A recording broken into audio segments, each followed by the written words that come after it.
I actually cannot believe it, but it has been a whole month since we first got our hands on the base model Pixel 10, and since then, so much has been revealed about this device. In the beginning, I think there were a lot of unanswered questions, and I think we needed some true quality time for a lot of the AI features and just the idea of this device as itself to kick in. But by now, I think the dust has completely settled on this device. All the tests from everyone that matters have been done, and I think I've seen everything I possibly could with the base model Pixel 10. And now, after all this time, I feel like I'm finally comfortable sharing with you exactly where I think this phone falls in the lineup today. The thing is, I don't want to do a traditional review. I think maybe we can do that a little bit down the line, but instead, I wanted to talk about the three biggest, most important talking points when it comes to the base model Pixel 10. 1, the Tensor G5 chip.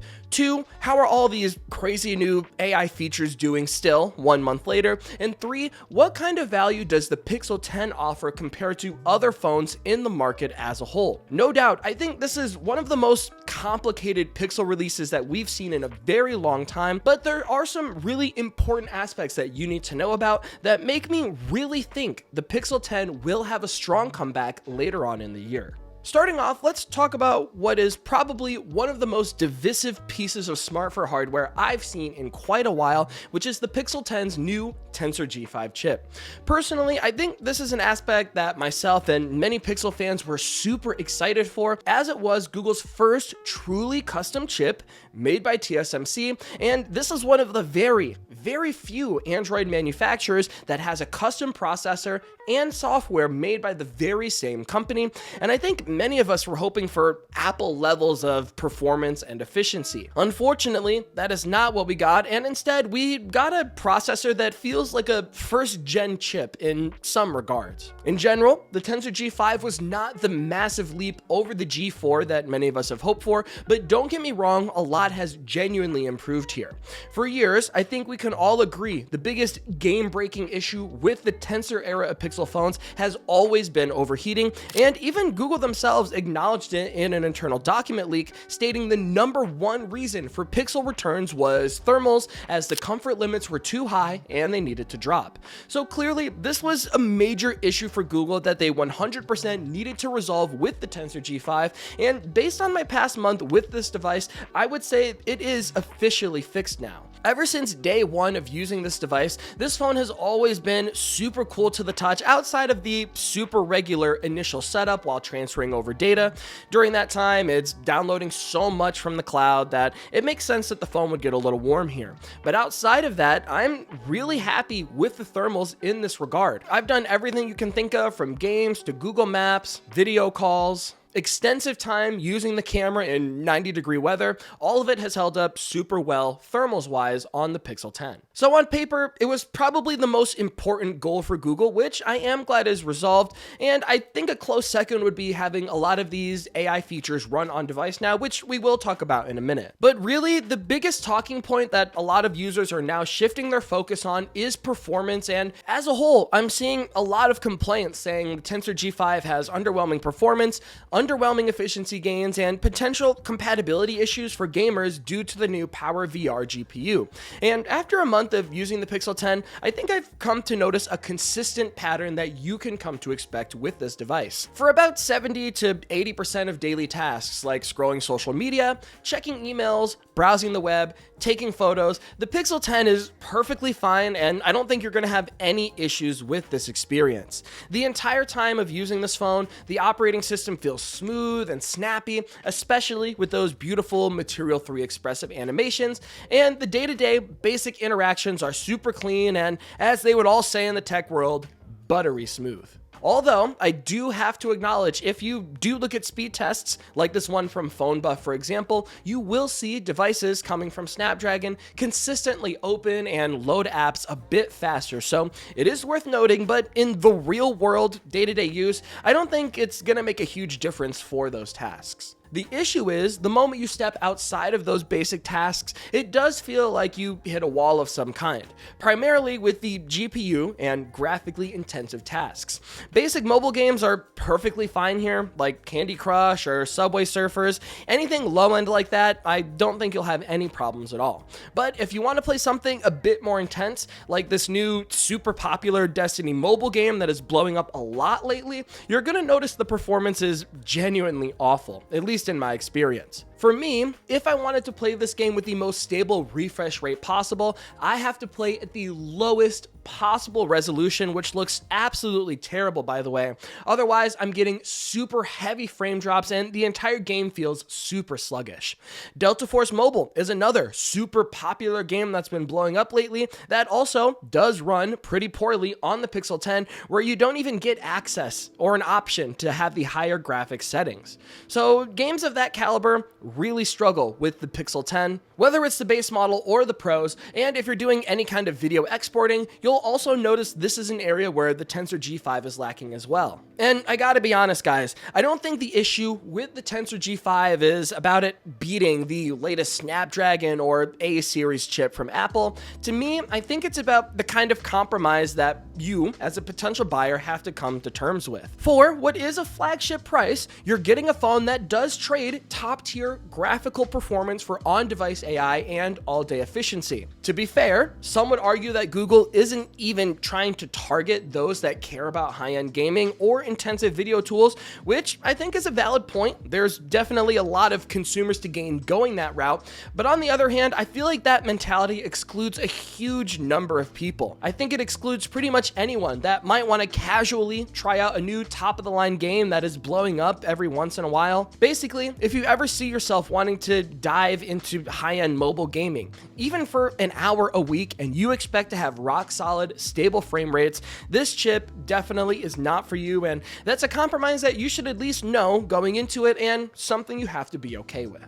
Another aspect that I've come to form a comfortable opinion on is all the new exclusive AI features. It was another huge talking point of the Pixel 10 series as Google released it with over a dozen new additions, some of which have a lot of promise, but as a whole, I think a lot of these AI features feel more like a beta of some kind, which is why I do say this phone does have the potential to have a crazy comeback later in the year. Unfortunately, right now, I feel like a lot of these are undercooked and need a little bit more time.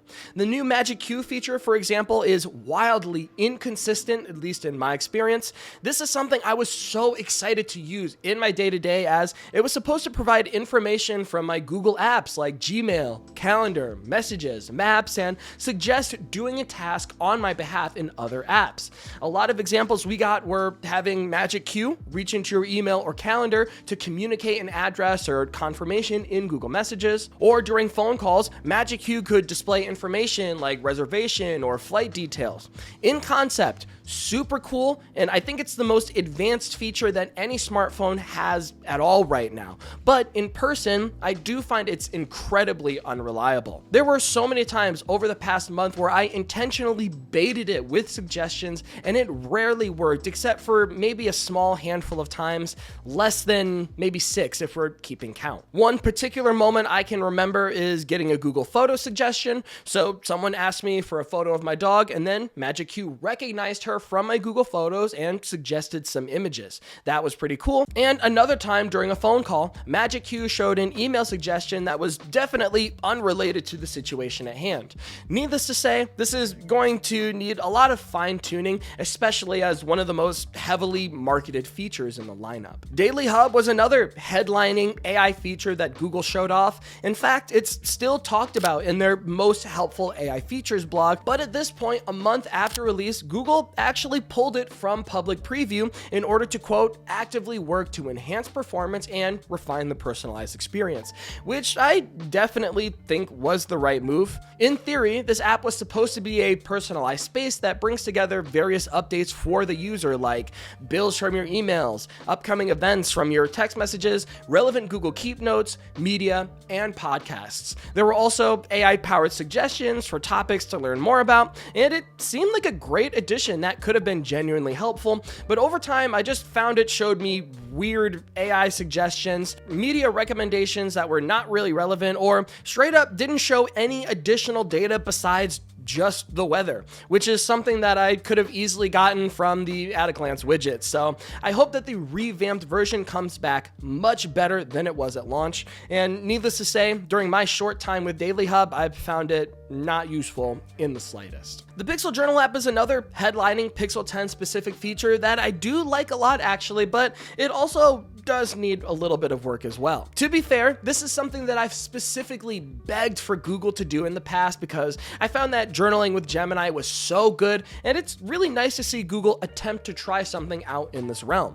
I've been using Pixel Journal as often as I possibly can, and I like it because the premise is really simple. All you have to do is submit a journal entry, which is typically a powerful thought you have throughout your day, and then over time, when you go back to add a new journal entry, Gemini will remind you of some of the thoughts you've had in the past and might offer a suggestion to help you revisit it with a new mindset. And personally, I feel like it's relieving to just take all of my thoughts, throw them inside Pixel Journal, and then get some kind of quick, insightful response. You can also start entries based on other data, like your workouts from your Pixel Watch, your location, Google Photos, and much more, which is really fun to play around with and be super insightful. And in general, it's just a simple thoughtfulness app that gets way better the more you use it. The only real issue that I had with this is that it's a Pixel 10 exclusive, which is actually my biggest concern. I find it really hard to want to invest such deep personal thoughts into a platform that is locked down to one particular device. Right now, there's no web portal, there's no standalone app on the Play Store, and given Google's history for shutting down their services, I'm not too sure how much I want to invest in this particular app right now. So here's to hoping that Google does A, stick with this, and B, give their users the long-term peace of mind they need to fully invest in it. And even though there's some AI features that I said need a lot of work, there is still a ton that are actually really good right now in its current state. Camera Coach is actually an AI feature that I've really come to like, as it can give you new ideas and perspectives when you're taking a photo. These days, I find I'm getting a lot more into mobile photography. I find it more fun, and I feel like I want to do it as some kind of side hobby. So as someone that wants to get better and learn as much as possible, I personally love the suggestions from Camera Coach. Basically, you set up a scene, turn on Camera Coach, and then you're presented with some ideas on how to frame the photo or use different lenses or techniques to make for a more pleasing image. I don't think it's meant to be a crutch by any means, but more so a fun, casual way to think differently about your mobile photography. Definitely give it a chance and try it out. Take a Message is another new AI-powered feature that I've come to really love on the Pixel 10 as well. It's basically an add-on for call screening that gives you a real-time transcript for missed calls or decline calls. So basically, when you decline a call, you can see this little UI element that gives you a real-time transcript of your voicemail, which works perfectly for getting an instant preview of what's going on. And finally, Gemini Live did get a nice little upgrade where it can highlight objects in front of you, which has worked really well on several occasions. Definitely one of my favorite low-key additions with the Pixel 10, which, by the way, Gemini Live with video is actually Google's best AI product to date. I don't have time to go over exactly why in this video, so maybe I'll do a deep dive in the future, but especially compared to Apple's visual intelligence, it just works so good. It's so seamless, and sure, you can get it on other phones, but I did just want to mention it. Basically, what I'm trying to say is, with all the new AI features that have come with the Pixel 10, I'm not using the big headlining ones that Google marketed so heavily, but more so the subtle, smaller tools instead. And of course, all the existing tools that we got introduced with the Pixel 8 and the Pixel 9 series are still here. They're still super useful, but I feel this year what we got is more of beta testing features where Google is definitely going to have to fine-tune them over the coming months. Which brings me all to my thoughts on buying the Pixel 10 today. And this is where it's probably the most complicated aspect. Right now, if you buy a Pixel 10, you definitely won't be disappointed. It's a good phone, great cameras, the battery is fine, and it's overall a pretty good device. But if you're the type of person that's going for the best possible value in tech right now, you should probably wait if you're considering the base model Pixel 10. For the next 6 months, the Pixel 10 series will likely be getting a ton of updates. I'm sure Google is working on fine-tuning the current AI feature set to be the best it can possibly be. I'm sure Google has heard the feedback about the graphics performance and is working on optimization, and I'm sure sure Google will be adding new AI features that are Tensor G5 exclusive because, well, that is what they built this chip for, and I'm sure the Pixel 10 will be getting some massive price drops, so you can definitely get really good value for your dollar really soon. On the other hand, you could buy a Pixel 9 or 9 Pro right now, as it has comparable cameras, comparable battery, comparable performance, although during the holidays you can probably get it dirt cheap. You could also get a base model iPhone 17 right now, and you wouldn't have to wait for anything. You would just get good graphical performance right out the box. You wouldn't have to wait for revisions or fine-tuning, just something that simply works, no problems. You could also get a OnePlus 13. It's a bit more expensive, but I think it's on track to be the phone of the year in my opinion, although apparently the next generation is literally less than 6 months away. You could also get a Galaxy S25, which at the time of this very recording, they're selling the 256GB option for $779, which is a crazy deal. Not to mention, the newest Snapdragon chip was just released, and phones for that will probably be coming any day now. The point is, there is just so much competition against the base model Pixel 10,